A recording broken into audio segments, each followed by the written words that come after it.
ਸਤਿ ਸ਼੍ਰੀ ਅਕਾਲ, ਸਵਾਗਤ ਹੈ ਸਾਰੇ ਹੀ ਦਰਸ਼ਕਾਂ ਦਾ। ਪੰਜਾਬ ਇਸ ਵੇਲੇ ਵੇਖ ਰਹੇ ਹੋ ਤੁਸੀਂ ਤੇ ਮੈਂ ਹਾਂ ਗਗਨਦੀਪ ਸਿੰਘ ਲੈ ਕੇ ਹਾਜ਼ਰ ਹਾਂ ਪੰਜਾਬ, ਪੰਜਾਬੀ ਅਤੇ ਪੰਜਾਬੀ ਦੇ ਨਾਲ ਜੁੜੀਆਂ ਖਾਸ ਖਬਰਾਂ।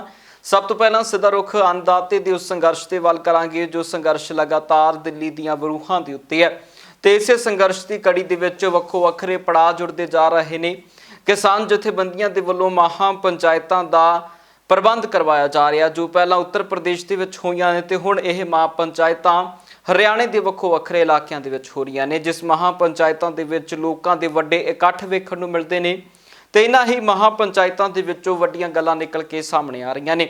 ਦੱਸਦੀ ਕਿ ਕਿਸਾਨ ਜਥੇਬੰਦੀਆਂ ਨੇ ਵੱਖੋ ਵੱਖਰੇ ਮਤੇ ਇਸ ਸਾਰੇ ਸੰਘਰਸ਼ ਦੇ ਦੌਰਾਨ ਪਾਸ ਕੀਤੇ ਨੇ। ਜਦੋਂ ਕਿਸਾਨ ਜਥੇਬੰਦੀਆਂ ਨੇ ਬੀਤੇ ਦਿਨੀ ਹਰਿਆਣਾ ਦੇ ਵਿੱਚ ਮਹਾ ਪੰਚਾਇਤ ਕੀਤੀ ਤਾਂ ਉਸ ਮਹਾ ਪੰਚਾਇਤ ਦੇ ਦੌਰਾਨ ਸਭ ਤੋਂ ਵੱਡਾ ਜੋ ਮਤਾ ਕਿਸਾਨ ਜਥੇਬੰਦੀਆਂ ਨੇ ਪਾਸ ਕੀਤਾ ਉਹ ਇਹਨਾਂ ਖੇਤੀ ਕਾਨੂੰਨਾਂ ਨੂੰ ਵਾਪਸ ਕਰਵਾਉਣ ਦਾ ਹੈ। MSP ਦੀ ਲਿਖਤੀ ਗਰੰਟੀ ਕਾਨੂੰਨ ਦੇ ਰੂਪ ਦੇ ਵਿੱਚ ਲੈਣ ਦੇ ਲਈ ਮਤਾ ਪਾਸ ਹੋਇਆ ਹੈ ਤੇ ਵੱਖੋ ਵੱਖਰੇ ਤਰੀਕਿਆਂ ਦੇ ਮਸਲੇ ਨੇ ਜਿਨ੍ਹਾਂ ਦੇ ਵਿੱਚ ਉਹਨਾਂ ਨੌਜਵਾਨਾਂ ਦੀ ਰਿਹਾਈ ਦੀ ਗੱਲ ਵੀ ਹੋ ਰਹੀ ਹੈ ਜੋ 26 ਜਨਵਰੀ ਦੀ ਘਟਨਾ ਨੂੰ ਲੈ ਕੇ ਦਿੱਲੀ ਦੀਆਂ ਕਈ ਜੇਲ੍ਹਾਂ ਦੇ ਵਿੱਚ ਬੰਦ ਨੇ। ਸੋ ਉਹਨਾਂ ਦੀ ਰਿਹਾਈ ਨੂੰ ਲੈ ਕੇ ਵੀ ਮਤਾ ਇਸੇ ਮਹਾ ਪੰਚਾਇਤ ਦੇ ਦਰਮਿਆਨ ਪਾਸ ਕੀਤਾ ਗਿਆ। ਸੋ ਇਸ ਨੂੰ ਲੈ ਕੇ ਹੁਣ ਲਗਾਤਾਰ ਰੇੜਕਾ ਵੀ ਬਰਕਰਾਰ ਹੈ ਤੇ ਉਧਰ ਜੇਕਰ ਕੇਂਦਰੀ ਮੰਤਰੀਆਂ ਦੀ ਗੱਲ ਕਰੀਏ ਤਾਂ ਉਹਨਾਂ ਦੇ ਵੀ ਲਗਾਤਾਰ ਬਿਆਨ ਨੇ ਕਿ ਬੈਠਕ ਕਰਨ ਦੇ ਲਈ ਕਿਸਾਨ ਸਾਡੇ ਤੱਕ ਪਹੁੰਚ ਕਰ ਲੈਣ ਤੇ ਉਸੇ ਵਕਤ ਅਸੀਂ ਬੈਠਕ ਕਰਨ ਦੇ ਲਈ ਤਿਆਰ ਹਾਂ। ਇਸ ਨੂੰ ਲੈ ਕੇ ਭਾਜਪਾ ਦੇ ਆਗੂ ਸੁਰਜੀਤ ਕੁਮਾਰ ਜਿਆਣੀ ਦਾ ਬਿਆਨ ਹੈ। ਸੁਰਜੀਤ ਜਿਆਣੀ ਦਾ ਕਹਿਣਾ ਹੈ ਕਿ ਜਦੋਂ ਵੀ ਕਿਸਾਨ ਕਹਿਣ ਉਸੇ ਵਕਤ ਮੀਟਿੰਗ ਦੇ ਲਈ ਅਸੀਂ ਤਿਆਰ ਹਾਂ। ਕਿ ਕੁਝ ਸੁਰਜੀਤ ਕੁਮਾਰ ਜਿਆਣੀ ਦਾ ਕਹਿਣਾ ਹੈ ਉਹ ਸੁਣਦੇ ਹਾਂ। ਗੱਲਬਾਤ ਦੇਖੋ ਜੀ, ਹੁਣ ਸਰਕਾਰ ਨੇ ਤਾਂ ਕਹਿਤਾ, ਦੇਸ਼ ਦੇ ਪ੍ਰਧਾਨ ਮੰਤਰੀ ਨੇ ਕਹਿਤਾ ਔਰ ਪ੍ਰਧਾਨ ਮੰਤਰੀ ਨੇ ਬੋਲਦੇ ਹੋਏ ਕਹਿਤਾ ਕਿ ਤੋਮਰ ਸਾਹਿਬ ਨਾਲ ਜਿਹੜੀ ਕਿਸਾਨ ਜਥੇਬੰਦੀਆਂ ਦੀ ਗੱਲ ਹੋਈ ਹੈ ਤਾਂ 1 ਘੰਟੇ ਦੀ ਲੋੜ ਹੈ, ਅਸੀਂ ਉਸ ਤੇ ਸਟੈਂਡ ਕਰਦੇ ਹਾਂ। ਤਾਂ ਉਹਦੇ ਬਾਅਦ ਕੀ ਰਹਿ ਜਾਂਦਾ ਹੈ ਕਿ ਹੁਣ ਜਥੇਬੰਦੀਆਂ ਟੈਲੀਫੋਨ ਕਰਨ, ਮੀਟਿੰਗ ਕੱਲ ਕਰਾ ਲੈਣ, ਪਰਸੋਂ ਕਰਾ ਲੈਣ, ਮਹੀਨੇ ਨੂੰ ਕਰਾ ਲੈਣ, 2 ਮਹੀਨੇ ਨੂੰ ਕਰਾਉਣ, ਹੁਣ ਇਹਨਾਂ ਤੇ ਹੀ ਹੈ। ਜਦੋਂ ਕਹਿਣ ਮੀਟਿੰਗ ਹੋ ਜੂਗੀ। ਦੇਖੋ ਮੇਰੀ ਗੱਲ ਸੁਣੋ, ਇਹਦੇ ਵਿੱਚ ਪ੍ਰਜਾਤੰਤਰ ਦੇਸ਼ ਹੈ ਔਰ ਪ੍ਰਜਾਤੰਤਰ ਦੇਸ਼ ਦਾ ਜਿਹੜਾ ਨਜਾਇਜ਼ ਫਾਇਦਾ ਅੱਜ ਉਠਾਇਆ ਜਾ ਰਿਹਾ ਹੈ ਇਹ ਬੜਾ ਗਲਤ ਹੈ, ਜ਼ਿਆਦਾ ਦਿਨ ਨਹੀਂ ਚੱਲਣ ਵਾਲਾ। ਔਰ ਜੋ ਘਟਨਾ ਹੈ ਦੇਖੋ, ਸਾਡੀ ਲੜਾਈ ਵਿਚਾਰਾਂ ਦੀ ਹੋਣੀ ਚਾਹੀਦੀ ਹੈ, ਡਾਂਗਾ ਸੋਟਾਂ ਦੀ ਨਹੀਂ ਹੈ। ਜਦੋਂ ਅਸੀਂ ਵੋਟ ਪ੍ਰਣਾਲੀ ਹੈ, ਜਿਹਨੂੰ ਵੋਟ ਜੋ ਲੋਕਾਂ ਦੀ ਮਰਜ਼ੀ ਹੈ, ਜੇ ਪ੍ਰਜਾਤੰਤਰ ਦੇ ਵਿੱਚ ਜੋ ਵੋਟ ਜਿਹਨੂੰ ਦੇਣ ਸਾਡੇ ਡਾਂਗਾ ਸੋਟਾਂ ਦੀ ਨਹੀਂ ਹੋਣੀ ਚਾਹੀਦੀ ਹੈ, ਸਾਡੀ ਵਿਚਾਰਾਂ ਦੀ ਲੜਾਈ ਹੋਣੀ ਚਾਹੀਦੀ ਹੈ। ਜੋ ਘਟਨਾ ਸੁਖਬੀਰ ਜੀ ਦੇ ਨਾਲ ਹੋਈ ਹੈ, ਬਿੱਟੂ ਨਾਲ ਹੋਈ ਹੈ, ਕਿਸੇ ਨਾਲ ਵੀ ਹੋਵੇ, ABC ਕਿਸੇ ਨਾਲ ਵੀ ਹੋਵੇ, ਰਾਜਨੀਤਿਕ ਤੌਰ ਤੇ ਗੱਲਾਂ ਨਹੀਂ ਚਾਹੀਦੀਆਂ। ਲੜਾਈ ਸਾਡੀ ਵਿਚਾਰਾਂ ਦੀ ਹੋਣੀ ਚਾਹੀਦੀ ਹੈ ਔਰ ਅੱਛੇ ਵਿਚਾਰ ਆਪਦੇ ਦੇ ਕੇ ਲੋਕਾਂ ਨੂੰ ਆਪਦੇ ਹੱਕ 'ਚ ਕਰਕੇ ਵੋਟ ਪ੍ਰਣਾਲੀ ਨਾਲ ਤੁਸੀਂ ਜਿੱਤ ਪ੍ਰਾਪਤ ਕਰੋ। ਉਹ ਡਾਂਗ ਸੋਟਾਂ ਨਾਲ ਕਦੇ ਜਿੱਤ ਨਹੀਂ ਹੁੰਦੀ ਔਰ ਇਸ ਦਾ ਸੰਦੇਸ਼ ਜਿਹੜਾ ਬੜਾ ਗਲਤ ਜਾ ਰਿਹਾ। ਰਾਜਨੀਤਿਕ ਪਾਰਟੀਆਂ ਵੀ ਕਿਸੇ ਹੋਰ ਜਾ ਰਹੀਆਂ। ਇਹ ਕੰਡੇ ਜਿਹੜੇ ਅਸੀਂ ਖਿੰਡਾ ਰਹੇ ਹਾਂ ਨਾ, ਇਹ ਸਾਨੂੰ ਸਾਰਿਆਂ ਨੂੰ ਚੁਗਣੇ ਪੈਣੇ ਆ। ਇਹ ਮੈਂ ਤੁਹਾਨੂੰ ਦੱਸਦਾ, ਇਹ ਕਿਸੇ ਵਾਸਤੇ ਵੀ ਅੱਛਾ ਨਹੀਂ ਹੈ। ਅਗਰ ਸਾਰੇ ਇੱਕ ਹੋ ਕੇ ਠੀਕ ਹੈ ਲੜਾਈ ਲੜਨੀ ਹੈ, ਸਾਲ ਬਾਅਦ ਪੰਜਾਬ 'ਚ ਇਲੈਕਸ਼ਨ ਆਉਣਗੇ ਉਦੋਂ, ਔਰ 24 ਦੇ ਵਿੱਚ ਜਿਹੜਾ ਪਾਰਲੀਮੈਂਟ ਜਦੋਂ ਦੇਸ਼ ਦਾ ਪਾਰਲੀਮੈਂਟ ਦੇ ਚੁਣਾਵ ਹੋਣਗੇ ਉਦੋਂ ਆਪਦੀ ਗੱਲ ਰੱਖ ਲਿਆ ਜੀ। ਅੱਜ ਤਾਂ ਸਾਨੂੰ ਅੱਛੀ ਸਿੱਖਿਆ ਦੇ ਕੇ ਔਰ ਲੋਕਾਂ ਨੂੰ ਸ਼ਾਂਤ ਕਰਕੇ ਤਾਂ ਕਿ ਦੇਸ਼ ਦਾ ਨੁਕਸਾਨ ਨਾ ਹੋਵੇ। ਉਧਰ ਲਗਾਤਾਰ ਕਿਸਾਨੀ ਮਸਲੇ ਨੂੰ ਲੈ ਕੇ ਕਿਸਾਨ ਆਗੂ ਵੀ ਐਕਟਿਵ ਨਜ਼ਰ ਆ ਰਹੇ ਨੇ। ਕਿਸਾਨ ਆਗੂਆਂ ਦੇ ਵੱਲੋਂ ਲਗਾਤਾਰ ਆਪਣੇ ਸੋਸ਼ਲ ਮੀਡੀਆ ਹੈਂਡਲਾਂ ਦੇ ਜ਼ਰੀਏ ਆਮ ਲੋਕਾਂ ਨੂੰ ਸੁਚੇਤ ਕੀਤਾ ਜਾ ਰਿਹਾ ਹੈ। ਇਸੇ ਕੜੀ ਦੇ ਵਿੱਚ ਇੱਕ ਹੋਰ ਵੀਡੀਓ ਜਾਰੀ ਕੀਤੀ, ਉਹ ਵੀਡੀਓ ਵੇਖਦੇ ਹਾਂ ਕਿ ਆਖਰਕਾਰ ਕਿਸਾਨ ਆਗੂ ਕੀ ਕਹਿ ਰਹੇ ਨੇ, ਕਿ ਆਖਰਕਾਰ ਕਿਸ ਤਰ੍ਹਾਂ ਸੁਚੇਤ ਰਹਿ ਕੇ ਸੰਘਰਸ਼ ਨੂੰ ਅੱਗੇ ਵਧਾਇਆ ਜਾ ਸਕਦਾ ਹੈ। ਬਹੁਤ ਵਧੀਆ ਸਾਨੂੰ ਇੱਥੇ ਮਤਲਬ ਸਾਡੇ ਕਿਸਾਨਾਂ ਵੱਲੋਂ ਸਮਰਥਨ ਮਿਲ ਰਿਹਾ ਹੈ। ਹਰਿਆਣੇ ਤੋਂ ਬਹੁਤ ਵਧੀਆ ਸਹਿਯੋਗ ਸਾਡੇ ਹਰਿਆਣੇ ਵਾਲੇ ਵੀਰਾਂ ਨੇ, ਯੂਪੀ ਦੇ ਵੀਰਾਂ ਨੇ ਫਿਰ ਦੁਬਾਰਾ ਮੁੜ ਦੁਬਾਰਾ ਆ ਕੇ ਮੋਰਚਿਆਂ ਨੂੰ ਸੰਭਾਲ ਕੇ ਮੋਹਰੀ ਰੋਲ ਅਦਾ ਕਰਦੇ ਹੋਇਆਂ ਉਹਨਾਂ ਨੇ ਆ ਕੇ ਮੋਰਚਿਆਂ ਨੂੰ ਫਿਰ ਸੰਭਾਲ ਲਿਆ ਹੈ। ਇਸ ਵੇਲੇ ਮੋਰਚੇ ਫਿਰ ਮਤਲਬ ਚੜ੍ਹਦੀ ਕਲਾ 'ਚ ਨੇ, ਚੜ੍ਹਦੀ ਕਲਾ 'ਚ ਰਹਾਂਗੇ ਦੋਸਤੋ। ਸਾਰਾ ਮੈਂ ਮਤਲਬ ਮੇਰੇ ਦੇਸ਼ਾਂ ਵਿਦੇਸ਼ਾਂ ਦੇ ਵਿੱਚ ਇਸ ਅੰਦੋਲਨ ਨਾਲ ਜੁੜੇ ਵੀਰਾਂ ਨੂੰ ਮੈਂ ਇਸ ਗੱਲ ਲਈ ਧੰਨਵਾਦੀ ਹਾਂ ਜਿਨ੍ਹਾਂ ਨੇ ਤੁਸੀਂ ਇਸ ਅੰਦੋਲਨ ਨੂੰ ਮੁੜ ਦੁਬਾਰਾ ਸੁਰਜੀਤ ਕੀਤਾ ਹੈ, ਹੌਸਲਾ ਦਿੱਤਾ ਹੈ ਤੇ ਇਸ ਅੰਦੋਲਨ ਨੂੰ ਵੱਧ ਚੜ੍ਹ ਕੇ ਸਹਿਯੋਗ ਦੇ ਕੇ ਚਲਾਉਣ ਦਾ ਯਤਨ ਕਰ ਰਹੇ। ਨਾਲ ਹੀ ਮੈਂ ਇੱਕ ਇਹ ਵੀ ਗੱਲ ਕਹੂੰਗਾ ਕਿ ਜਿਹੜੇ ਸਾਡੇ ਕਿਸਾਨ ਬੱਚੇ ਜਾਂ ਮਜ਼ਦੂਰ ਬੱਚੇ ਜਿਹੜੇ ਅੱਜ ਜੇਲ੍ਹਾਂ ਦੇ ਵਿੱਚ ਬੰਦ ਨੇ, ਉਹਨਾਂ ਦੇ ਪਰਿਵਾਰਾਂ ਨੂੰ ਮੈਂ ਬੇਨਤੀ ਕਰੂੰਗਾ ਸੰਯੁਕਤ ਕਿਸਾਨ ਮੋਰਚੇ ਵੱਲੋਂ ਕਿ ਕਿਸੇ ਵੀ ਤਰ੍ਹਾਂ ਦੀ ਮਨ ਛੋਟਾ ਕਰਨ ਦੀ ਲੋੜ ਨਹੀਂ ਹੈ, ਘਬਰਾਉਣ ਦੀ ਲੋੜ ਨਹੀਂ ਹੈ।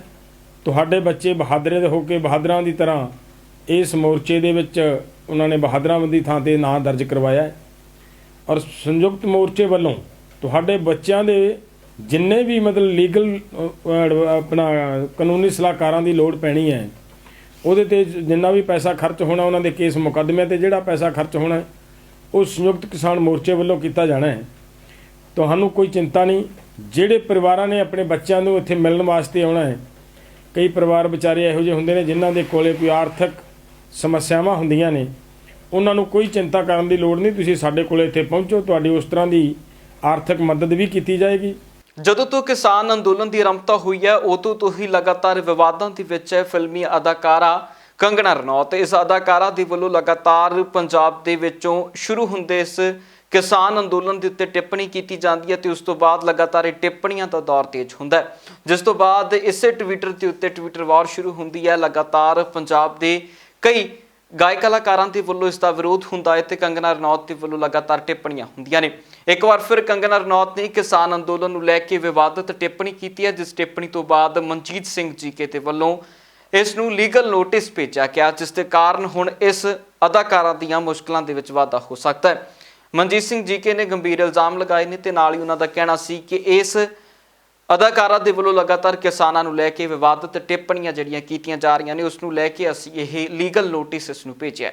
ਅਸੀਂ ਇਸ ਨੂੰ ਇਸ ਦੇ ਕਰਕੇ ਜਿਹੜਾ ਟਵਿੱਟਰ ਹੈਗਾ, ਟਵਿੱਟਰ ਦੇ MD ਨੂੰ ਅਸੀਂ ਨੋਟਿਸ ਦਿੱਤਾ, ਸਾਡੇ ਐਡਵੋਕੇਟ ਨਗਿੰਦਰ ਬੇਨੀਪਾਲ ਨੇ, ਔਰ ਇਹ ਅਸੀਂ ਦਿੱਤਾ ਕਿ ਇਹਦਾ ਅਕਾਊਂਟ ਬੰਦ ਹੋਣਾ ਚਾਹੀਦਾ, ਕਿਉਂਕਿ ਕਿਸ ਤਰੀਕੇ ਨਾਲ ਇਹ ਜ਼ਹਿਰ ਉਗਲਦੀ ਪਈ ਹੈ। ਮੈਂ ਸਮਝਦਾ ਕਿ ਅਗਰ ਇਸ ਦੇ ਉੱਤੇ ਟਵਿੱਟਰ ਨੇ ਐਕਸ਼ਨ ਨਹੀਂ ਲਿਆ, ਅਸੀਂ ਕਾਨੂੰਨੀ ਰਸਤਾ ਲਵਾਂਗੇ, ਸਾਨੂੰ ਕੋਰਟ ਜਾਣਾ ਪਏਗਾ, ਕੋਰਟ ਜਾਵਾਂਗੇ ਤਾਂ ਕਿ ਇਹਦਾ ਟਵਿੱਟਰ ਅਕਾਊਂਟ ਬੰਦ ਕਰਾਇਆ ਜਾਵੇ। ਔਰ ਇਹ ਜਿਹੜਾ ਫालतू ਬੋਲਦੀ ਹੈ, ਜਿਹੜਾ ਮੁਲਕ ਦਾ ਮਾਹੌਲ ਖਰਾਬ ਕਰਨਾ ਚਾਹੁੰਦੀ ਹੈ, ਇਸ ਦੇ ਉੱਤੇ ਐਕਸ਼ਨ ਹੋਣਾ ਚਾਹੀਦਾ।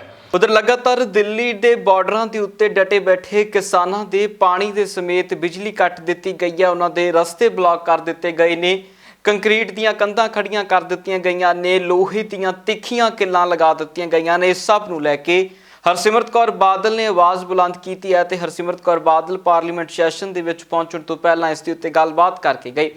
ਹਰਸਿਮਰਤ ਕੌਰ ਬਾਦਲ ਦਾ ਕਹਿਣਾ ਸੀ ਕਿ ਲਗਾਤਾਰ ਕਿਸਾਨਾਂ ਦੇ ਨਾਲ ਅਜਿਹਾ ਵਤੀਰਾ ਨਿੰਦਣਯੋਗ ਹੈ ਤੇ ਲਗਾਤਾਰ ਜਦੋਂ ਤੋਂ ਕਿਸਾਨ ਸੰਘਰਸ਼ ਦੇ ਉੱਤੇ ਬੈਠੇ ਨੇ, ਉਹਨਾਂ ਦਾ ਸੰਘਰਸ਼ ਸ਼ਾਂਤਮਈ ਹੈ, ਪਰ ਜਦੋਂ ਸ਼ਾਂਤਮਈ ਲੋਕਾਂ ਦਾ ਵੀ ਪਾਣੀ ਬੰਦ ਹੁੰਦਾ ਹੈ ਤਾਂ ਕਿਤੇ ਨਾ ਕਿਤੇ ਇਹ ਚਿੰਤਾ ਦਾ ਵਿਸ਼ਾ ਹੈ।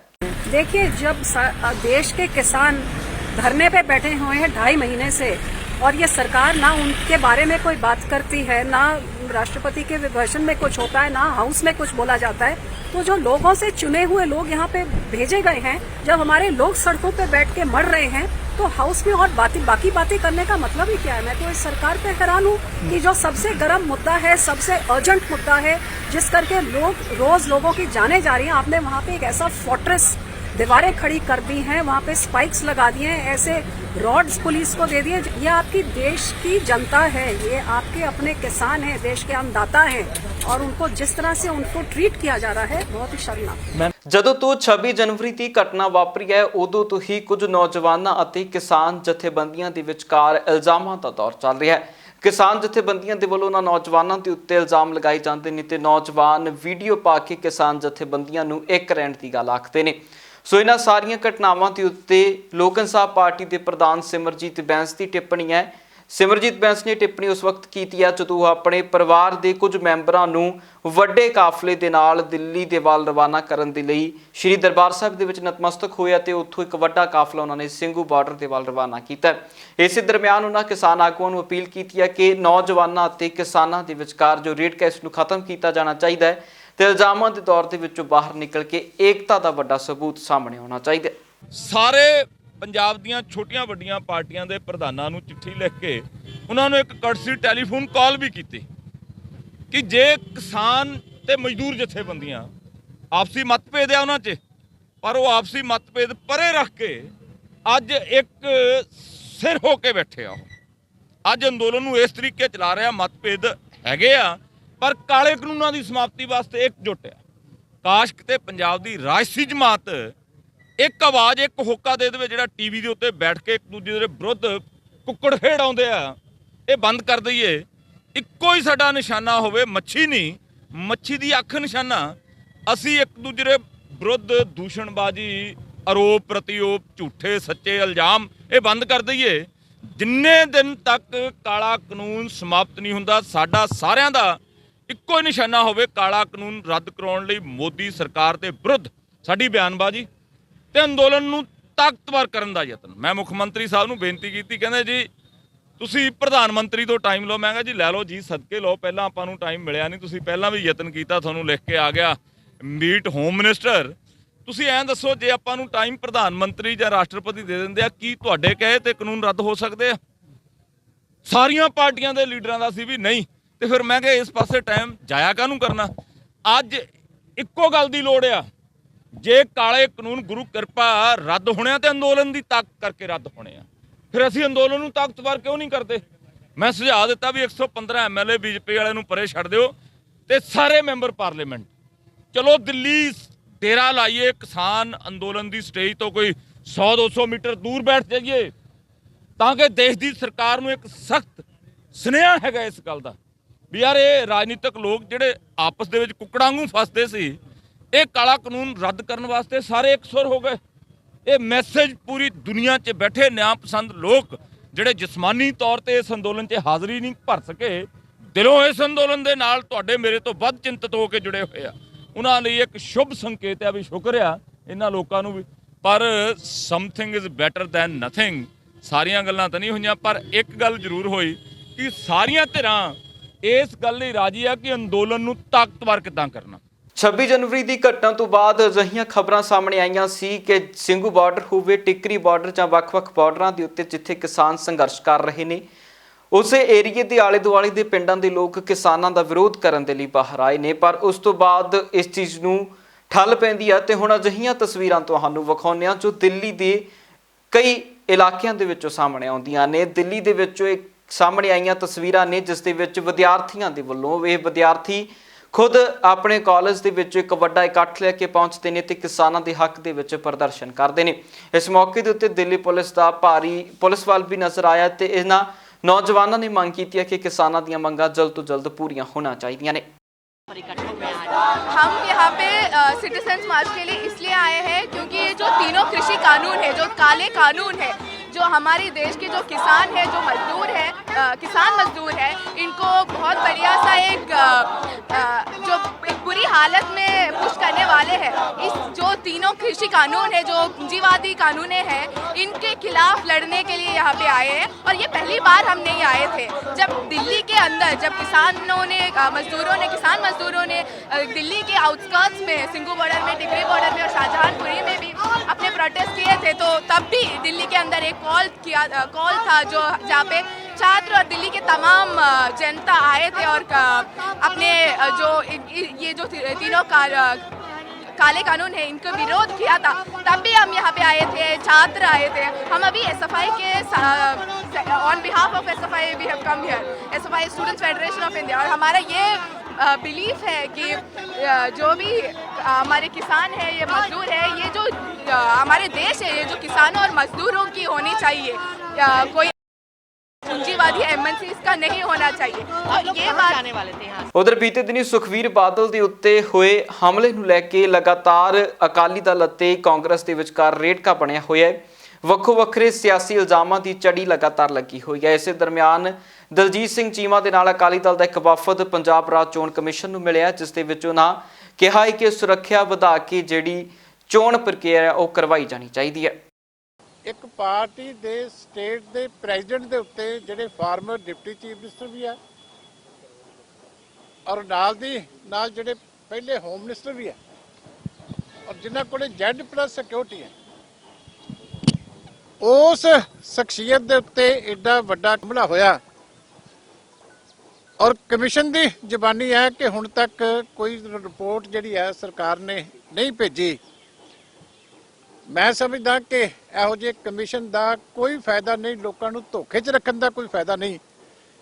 ਜਿਹੜੇ ਕਮਿਸ਼ਨ ਨੂੰ ਸਰਕਾਰ ਬਿਲਕੁਲ ਕੋਈ ਸਮਝਦੀ ਨਹੀਂ, ਜਿਹੜੇ ਕਮਿਸ਼ਨ ਨੂੰ ਸਰਕਾਰ ਜਿਹੜੀ ਹੈ ਜਵਾਬ ਦੇਣਾ ਠੀਕ ਨਹੀਂ ਸਮਝਦੀ, ਇਹ ਅਨਸੈਸਰਲੀ ਜਿਹੜਾ ਐਕਸਚੇਕਰ ਦੇ ਉੱਤੇ ਬਰਡਨ ਹੈ, ਇਸ ਕਮਿਸ਼ਨ ਨੂੰ ਖਤਮ ਕਰ ਦੇਣਾ ਚਾਹੀਦਾ। ਹੁਣ ਅਸੀਂ ਕਿਹਾ ਜੀ, ਕਹਿੰਦੇ ਮੈਂ ਰਿਮਾਈਂਡਰ ਦੇ ਸਕਦਾ ਜੀ, ਮੈਂ ਕੁਝ ਕਰ ਨਹੀਂ ਸਕਦਾ। ਫੀਲਡ ਦੇ ਵਿੱਚ ਇਸ ਲੈਵਲ ਦੇ ਉੱਤੇ ਜੇ ਇਲੈਕਸ਼ਨ ਦੇ ਵਿੱਚ ਹਮਲੇ ਹੋਣਗੇ, ਕਮਿਸ਼ਨ ਨੂੰ ਚਿੰਤਾ ਨਾ ਹੋਵੇ, ਤਾਂ ਦੱਸੋ ਤੁਸੀਂ ਫ੍ਰੀ ਐਂਡ ਫੇਅਰ ਇਲੈਕਸ਼ਨ ਦੀ ਜਿਹੜੀ ਹੈ ਉਹ ਗੱਲ ਕਿੱਥੇ ਕਰ ਸਕਦੇ ਹੋ? ਇਹ ਹਾਲ ਹੈ ਸਟੇਟ ਦੇ ਇਲੈਕਸ਼ਨ ਕਮਿਸ਼ਨ ਦਾ। ਕਿ ਸੂਬੇ ਦੀ ਮਸ਼ੀਨਰੀ ਉਹਨੂੰ ਕਮਿਸ਼ਨ ਨੂੰ ਅੱਜ ਆਨਸਰੇਬਲ ਨਹੀਂ ਹੈ। ਮੈਂ ਪੰਜਾਬ ਦੇ ਗਵਰਨਰ ਸਾਹਿਬ ਨੂੰ ਵੀ ਪੁੱਛਦਾ ਕਿ ਕੀ ਹਾਲਤ ਹੈ ਪੰਜਾਬ ਦੇ, ਕੋਈ ਆ ਕੇ ਆਪਣੇ ਰਾਜ ਭਵਨ ਤੋਂ ਬਾਹਰ ਨਿਕਲ ਕੇ ਦੇਖੋ, ਤੁਹਾਨੂੰ ਸੂਬੇ ਦੇ ਹਾਲਾਤਾਂ ਬਾਰੇ ਚਿੰਤਾ ਹੋਣੀ ਚਾਹੀਦੀ ਹੈ। ਇੱਕ ਤਾਂ ਇਸ ਗੱਲ ਦਾ ਮੈਨੂੰ ਜਿਹੜਾ ਸਖਤ ਇਤਰਾਜ਼ ਹੈ ਕਮਿਸ਼ਨ ਦੀ ਵਰਕਿੰਗ ਦੇ ਉੱਤੇ ਵੀ, ਇਹਦੀ ਇਨਐਫੀਸ਼ੀਐਂਸੀ ਦੇ ਉੱਤੇ ਵੀ, ਕਿ ਇਸ ਤਰ੍ਹਾਂ ਡੈਮੋਕ੍ਰੇਸੀ ਦੇ ਵਿੱਚ ਜੇ ਕਮਿਸ਼ਨ ਨੇ ਜੇ ਕੁਝ ਨਹੀਂ ਕਰ ਸਕਦਾ ਤੇ ਫਿਰ ਕਮਿਸ਼ਨਰ ਨੂੰ ਛੱਡ ਦੇਣਾ ਚਾਹੀਦਾ। ਇਹ ਕੋਈ ਫਾਇਦਾ ਨਹੀਂ ਹੈ ਲੋਕਾਂ ਦੀ ਅੱਖਾਂ 'ਚ ਘੱਟਾ ਪਾ ਕੇ ਸਾਰਾ ਦਿਨ ਇੱਥੇ ਬੈਠੇ ਰਹਿਣ ਦਾ। ਅੱਜ ਜਿਹੜੀ ਜੀਰੇ ਦੇ ਵਿੱਚ ਇਨਸੀਡੈਂਟ ਹੋਈ ਹੈ ਕਿ ਸਾਡੇ ਉਮੀਦਵਾਰਾਂ ਨੂੰ ਕੱਲ ਜਦੋਂ ਡਿਪਟੀ ਕਮਿਸ਼ਨਰ ਦੇ ਬਾਕੀ ਅਫਸਰ ਸਾਹਿਬਾਨ ਦੇ ਧਿਆਨ ਦੇ ਵਿੱਚ ਲਿਆਂਦਾ ਸੀ ਕਿ ਇੱਥੇ ਨੋਮੀਨੇਸ਼ਨ ਫਾਈਲ ਨਹੀਂ ਕਰਨ ਦੇ ਰਹੇ, ਅੱਜ ਉਹਨਾਂ ਨੇ ਅਸ਼ੋਰੈਂਸ ਦਿੱਤੀ ਸੀ ਕਿ ਆਪ ਅਫਸਰ ਲੈ ਕੇ ਜਾਏਗਾ, ਤੁਹਾਡੇ ਨੋਮੀਨੇਸ਼ਨ ਫਾਈਲ ਕਰਾਏਗਾ।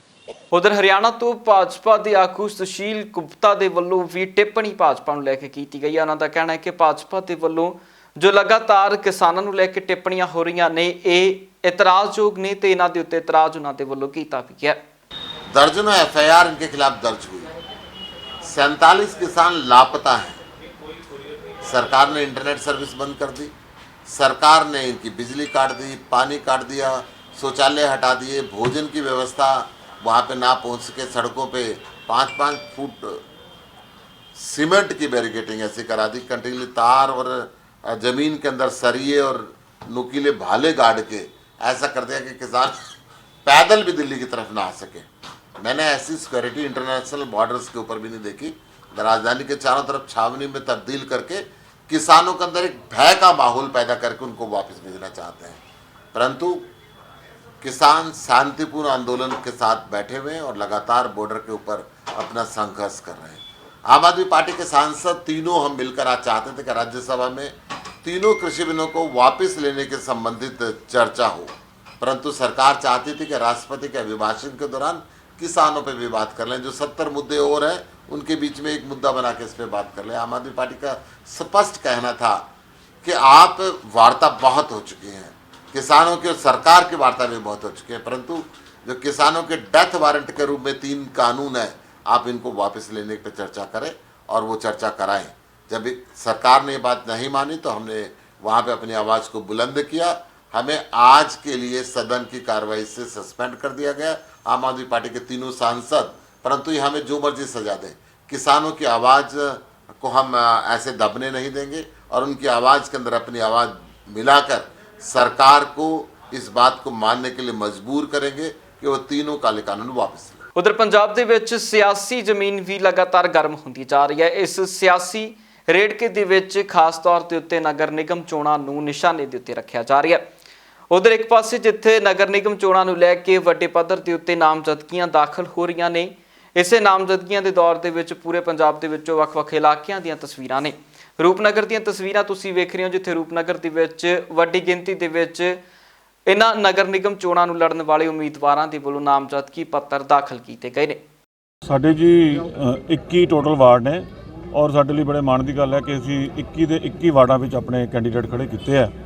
ਸਾਡੇ 15 ਕੈਂਡੀਡੇਟਾਂ ਨੇ ਕੱਲ ਨੋਮੀਨੇਸ਼ਨ ਪੇਪਰ ਫਾਈਲ ਕਰਤੇ ਸੀ ਔਰ 6 ਕੈਂਡੀਡੇਟਾਂ ਨੇ ਅੱਜ ਨੋਮੀਨੇਸ਼ਨ ਪੇਪਰ ਸਾਡੇ ਉਹ ਫਾਈਲ ਕਰਤੇ ਆ। ਸਾਰੇ ਵਾਰਡਾਂ 'ਚੋਂ ਅਸੀਂ ਸ਼ਹਿਰ ਦੇ 'ਚੋਂ ਚੋਣ ਲੜ ਰਹੇ ਹਾਂ। ਕਿਹੜੇ ਮੁੱਦਿਆਂ ਤੇ ਜਿਹੜੀ ਚੋਣ ਲੜੀ ਜਾ ਰਹੀ ਹੈ ਜੀ? ਸਾਡਾ ਮੁੱਖ ਮੁੱਦਾ ਜਿਹੜਾ 2012 ਤੋਂ ਲੈ ਕੇ 17 ਤੱਕ ਸ਼੍ਰੋਮਣੀ ਅਕਾਲੀ ਦਲ ਦੀ ਸਰਕਾਰ ਸਮੇਂ ਵਿਕਾਸ ਹੋਇਆ, ਉਸ ਤੋਂ ਬਾਅਦ ਸਾਡੀ ਜਿਹੜੀ ਪਿਛਲੀ ਨਗਰ ਕੌਂਸਲ ਦੀ ਕਾਰਗੁਜ਼ਾਰੀ ਹੈ, ਜਿਹੜੀ ਕਿ ਸਿਰਫ ਸ਼ਹਿਰ ਪੱਧਰ ਤੇ ਨਹੀਂ, ਜ਼ਿਲ੍ਹਾ ਪੱਧਰ ਤੇ ਨਹੀਂ, ਬਲਕਿ ਪੰਜਾਬ ਵੀ ਨਹੀਂ, ਨੈਸ਼ਨਲ ਪੱਧਰ ਤੇ ਜਿਹੜਾ ਨਗਰ ਕੌਂਸਲ ਦਾ ਨਾਮ ਹੋਇਆ, ਜੋ ਵਿਕਾਸ ਹੋਇਆ ਔਰ ਜੋ ਕਾਂਗਰਸ ਸਰਕਾਰ ਵੱਲੋਂ ਰੋਪੜ ਸ਼ਹਿਰ ਨੂੰ ਅਣਗੌਲਿਆਂ ਕੀਤਾ ਗਿਆ, ਇਸ ਮੁੱਦੇ ਨੂੰ ਲੈ ਕੇ ਅਸੀਂ ਇਹ ਚੋਣ ਲੜ ਰਹੇ ਹਾਂ। ਕਾਫੀ ਜਿਹੜੇ ਹੈਗੇ ਕੰਮ ਪਏ ਵੀ ਹਲੇ ਹੋਏ ਨਹੀਂ ਕਾਫੀ ਕੰਮ ਜਿਹੜਾ ਹੈ ਨਗਰ ਕੌਂਸਲਾਂ ਦੇ ਕੰਮ ਇਹ ਹਮੇਸ਼ਾ ਹੀ ਔਨਗੋਇੰਗ ਪ੍ਰੋਸੈਸ ਹੁੰਦਾ ਹੈ। ਕੰਮ ਹੁੰਦੇ ਵੀ ਹੈ ਔਰ ਕੰਮ ਨਿਕਲਦੇ ਵੀ ਹੈ, ਕੰਮ ਕ੍ਰੀਏਟ ਵੀ ਹੁੰਦੇ ਆ, ਕੰਮ ਚੱਲਦੇ ਰਹਿੰਦੇ ਆ, ਪਰ ਅੱਜ ਵੀ ਨਗਰ ਕੌਂਸਲ ਦੀ ਕਾਰਗੁਜ਼ਾਰੀ ਨੂੰ ਲੋਕ ਬਹੁਤ ਖੁਸ਼ੀ ਨਾਲ ਦੇਖ ਰਹੇ ਆ। ਅਕਾਲੀ ਦਲ ਇਸ ਵਾਰੀ ਭਾਜਪਾ ਤੋਂ ਅਲੱਗ ਹੋ ਕੇ ਲੜ ਰਿਹਾ, ਕਿਵੇਂ ਦੇਖਦੇ ਹੋ ਭਾਜਪਾ ਵੀ ਚੋਣ ਮੈਦਾਨ ਦੇ ਵਿੱਚ?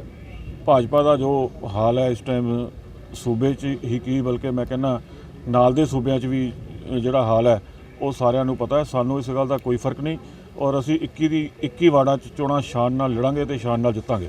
ਸਾਡੇ ਟੋਟਲ ਜਿਹੜੀ ਨੋਮੀਨੇਸ਼ਨ ਸਾਨੂੰ ਹਾਸਿਲ ਹੋਈਆਂ ਨੇ ਉਹ 122 ਨੇ, ਜਿਨ੍ਹਾਂ ਦੇ ਵਿੱਚੋਂ ਸ਼੍ਰੋਮਣੀ ਅਕਾਲੀ ਦਲ ਦੀਆਂ 38 ਨੇ ਤੇ ਕਾਂਗਰਸ ਦੀਆਂ 28 ਆਮ ਆਦਮੀ ਪਾਰਟੀ ਦੀਆਂ 25 ਤੇ BSP ਬਹੁਜਨ ਸਮਾਜ ਪਾਰਟੀ ਦੀ 1 ਆ ਤੇ BJP ਦੀਆਂ 14 ਔਰ ਇੰਡੀਪੈਂਡੈਂਟ ਜਿਹੜੇ ਆ 16 ਸਾਡੇ ਕੋਲ ਨੋਮੀਨੇਸ਼ਨਾਂ ਜਿਹੜੀਆਂ ਸਾਨੂੰ ਪ੍ਰਾਪਤ ਹੋਈਆਂ। ਸਰ ਅਗਲਾ ਪ੍ਰੋਸੈਸ ਕੀ ਹੈ ਇਸ ਤੋਂ ਬਾਅਦ?